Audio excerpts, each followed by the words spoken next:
Corona महामारी का संकट जो हम सब पर आया है, एक कोरोना का विनाश होगा परमात्मा की करुणा से।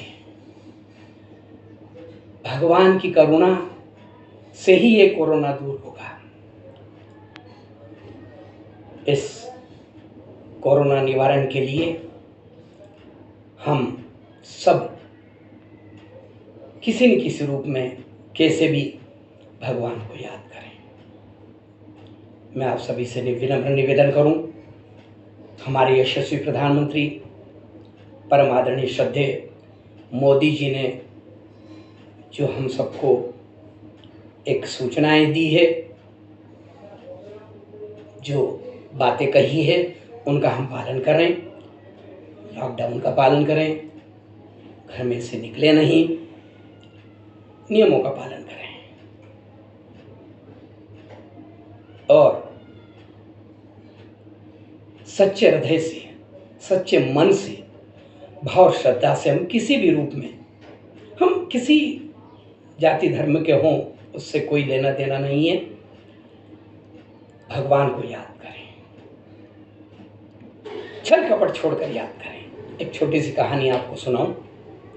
रेल दिल्ली के रेलवे स्टेशन पर खड़ी है और रेल को हरिद्वार जाना है। शाम के 6 बजे के बाद कोई पर्व का समय था, बहुत भीड़ रेल में, रिजर्वेशन भी सब पूरे हो गए, लोकल डिब्बे में जगह नहीं। 2 व्यक्तियों को हरिद्वार जाना था, क्या करें, कैसे जाएं? कुली से संपर्क किया। कुली ने कहा, बाबूजी 200 रुपये लूंगा, आपको सोने के लिए जगह करवा दूंगा लोकल डिब्बे में। ठीक है भैया। और उसी समय कुली ने चालाकी करी, एक रबड़ का सांप लिया, डिब्बे में छोड़ दिया और चिल्लाया, सांप सांप सांप। पूरा डिब्बा 5 मिनट में खाली हो गया। सांप से किसको डर नहीं लगे भाई? दोनों को आराम से बर्थ मिल गई। कुली ने 200 रुपये लिए, चला गया और उन्होंने अपना बिस्तर बिछाया, आराम से सो गए, क्योंकि वो ट्रेन को हरिद्वार में ही जाना तक ही थी, वो ट्रेन आगे नहीं जाना था। सुबह 6 बजे चाय वाले ने आवाज लगी, चाय चाय चाय चाय। एकदम नींद खुली उनकी और नीचे उतरे, खिड़की में से कहा, ओ चाय वाले भैया। हाँ बाबूजी, चाय लीजिए गर्मा गर्म। बोला, हाँ चाय तो बाद में पियेंगे, बताओ स्टेशन कौन सा है? दिल्ली है बाबूजी। दिल्ली? हाँ। अरे तो ट्रेन तो कल चलना थी हरिद्वार के लिए, नहीं गई क्या? नहीं चली? चाय वाले ने कहा, बाबूजी ट्रेन तो चली गई, लेकिन इस डिब्बे में सांप निकल आया था, तो ये डिब्बा यहीं कट गया। कहानी पूरी हुई। जो छल कपट करते हैं वो कट जाते हैं, और जो सच्चे मन से परमात्मा श्री हरि को याद करते हैं वो अपने गंतव्य तक पहुंच जाते हैं। और देखो भाई, बड़ी विनम्रता से आप सभी से मैं निवेदन करूं, ये संकट जो आया है ये परमात्मा की कृपा से निवारण होगा, ये मैंने आपको बतलाया। और दुख किसके जीवन में नहीं आता है मेरे भाई? भगवान राम जी के जीवन में दुख आया, कितना बड़ा संकट आया। 14 वर्ष के वनवास के लिए जब चले, मां जानकी जी का हरण हुआ, लक्ष्मण जी को शक्ति लगी, रात्रि भर में द्रोणागिर पर्वत से सजीवनी आए तो लक्ष्मण जी जिंदा हूं। शिष्य निवेद्य ने ये बात बतलाई। भगवान की आंखों में आंसू, परमात्मा रो रहे हैं, लक्ष्मण जी मूर्छित हैं, लक्ष्मण जी का मस्तक भगवान श्री राम जी की गोद में, भगवान विलाप कर रहे हैं। अब क्या होगा? रात्रि भर में संजीवनी कैसे आएगी? तुरंत हनुमान जी छलांग लगा करके सामने आ गए और कहा, प्रभु क्षमा करें नाथ, हनुमान जैसा सेवक आपके साथ और आपकी आंख में आंसू, ये मैं नहीं देख सकता प्रभु। बताइए, ब्रह्मा के घर में होगी तो ये आपका सेवक लाएगा, रात्रि भर में लाएगा और आपके चरणारविंद के प्रताप से लाएगा। जय श्री राम के कर हनुमान जी ने उड़ान भरी, छोटे बड़े संकट आए, उठाया पहाड़ को और श्री अयोध्या धाम के ऊपर से उड़ान भरते हुए हनुमान जी जा रहे हैं। अयोध्या में नंदीग्राम में श्री भरत जी ने देखा कोई राक्षस जा रहा है। बिना फणे का बाण संधान किया और श्री हनुमान जी एकदम नीचे आ गए। जय श्री राम कहते हुए मूर्छित हो गए। भरत जी ने अपने आप से कहा, भरत तू प्रभु श्री राम के कोई काम नहीं आया, तेरा जीवन ही भगवान को दुख देने के लिए हुआ। और उसी समय श्री भरत जी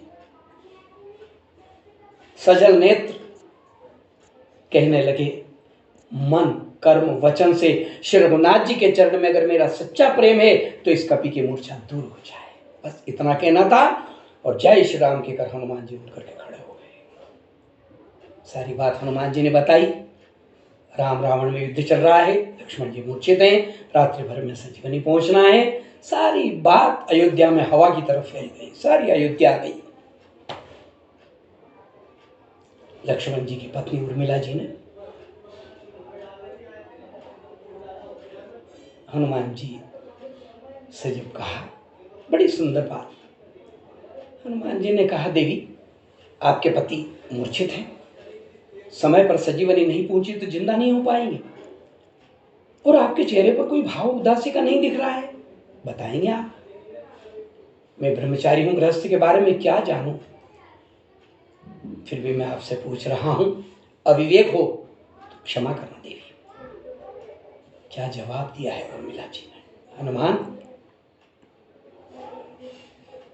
युद्ध भूमि में बताओ हनुमान, मेरे पति क्या कर रहे हैं और राम जी क्या कर रहे हैं? हनुमान जी ने कहा, आपके पति प्रभु श्री राम जी की गोद में सो रहे हैं और राम जी रो रहे हैं। उर्मिला जी ने कहा, हनुमान हो गया फैसला, मेरे पति को कहाँ शक्ति लगी? शक्ति को राम जी को लगी जो रो रहे हैं। उसी समय राम जी की मां कौशल्या जी ने हनुमान जी से कहा, हनुमान तुम जा रहे हो बेटा, मेरा एक संदेश राम तक पहुंचा देना। अगर लक्ष्मण जिंदा नहीं हो तो उसे अयोध्या में आने का कोई काम नहीं है। राम से कह देना जाकर वो सारा जीवन वनवास में रहे। मैं राम और लक्ष्मण की जोड़ी को एक साथ देखना चाहती हूं। लक्ष्मण अगर जिंदा नहीं हो तो हमेशा हमेशा वनवास में रहे राम। हनुमान जी की आंख में आंसू आ गए। सबसे मिल करके, सबसे विदा लेकर श्री हनुमान जी ने उड़ान भरी। यहां सब दुखी हैं, सारा रामा दल दुखी। अब क्या होगा? सूर्योदय होने की तैयारी है। उसी समय दुख को सुख में बदलते हुए एकदम हनुमान जी आ गए। सबने देखा वो आ गए, हनुमान जी आ गए। और हनुमान जी आए, शिष्य निवेद्य ने संजीवनी का प्रयोग किया। जय श्री राम के करके लक्ष्मण जी उठ करके खड़े हो गए, भगवान को प्रणाम किया और कहा, प्रभु आज मैं मेघनाथ को मार करके ही आऊंगा, बिना मारे नहीं लौटूंगा। प्रभु अगर मेघनाथ को बिना मारे लौटा तो क्षत्रिय कहलाना बंद कर दूंगा, धनुष बाण धारण नहीं करूंगा। आपके चरणारविंद की सौगंध खा करके कह रहा हूं। और इस कोरोना महामारी के संकट का निवारण परमात्मा की कृपा से होगा।